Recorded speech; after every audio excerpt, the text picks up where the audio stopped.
High court order ఉన్నా తనను పోలీసులు తాడిపత్రిలోకి వెళ్లనివ్వటం లేదని అన్నారు మాజీ ఎమ్మెల్యే కేతిరెడ్డి పెద్దారెడ్డి. ఆయన రావాలంటే తాడిపత్రి జనానికి జవాబు చెప్పి రావాలన్నారు జేసీ ప్రభాకర్ రెడ్డి.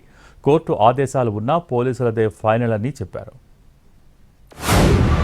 అంటే పోలీస్ అధికారులు నాకు చెప్పేదంటే లాండ్ ఆర్డర్ ప్రాబ్లం ఉంది, నిన్ను పంపించే ప్రసక్తి లేదని చెప్తున్నారు. కానీ కోర్టు ఆర్డర్ చూడమన్నా కూడా వాళ్ళు చూసే పరిస్థితి కూడా కనరావడం లేదు. అంటే రిజెక్ట్ చేస్తున్నారు. ఎంతసేపు ఉన్నా నిన్ను మేము పంపాము, అక్కడ సిచ్యువేషన్ సరిగ్గా లేదని. 600 మంది 700 మంది పోలీసులు ఉంటేనే సిచ్యువేషన్ లేకపోతే నా కోసం ఏమన్నా ఫారెన్ మిలిటరీ రావాలా? ఏమన్నా అక్కడి నుండి వచ్చాడో తీసుకోవాలా?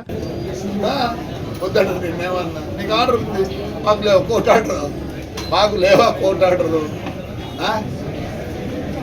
వాడు ఇంటికి ఒక్కడే వచ్చినాడు, పోలీసు అంతా నువ్వురా నేను పెద్ద అది అప్పుడు మాదిరి ఉంటే నువ్వు ఈసారి పోలీసులు అనొద్దు.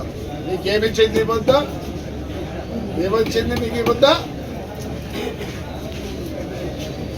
9 గంటలకు వచ్చి పడుతుందా పోలీసులు? 8 గంటల పొద్దు రానిలే అని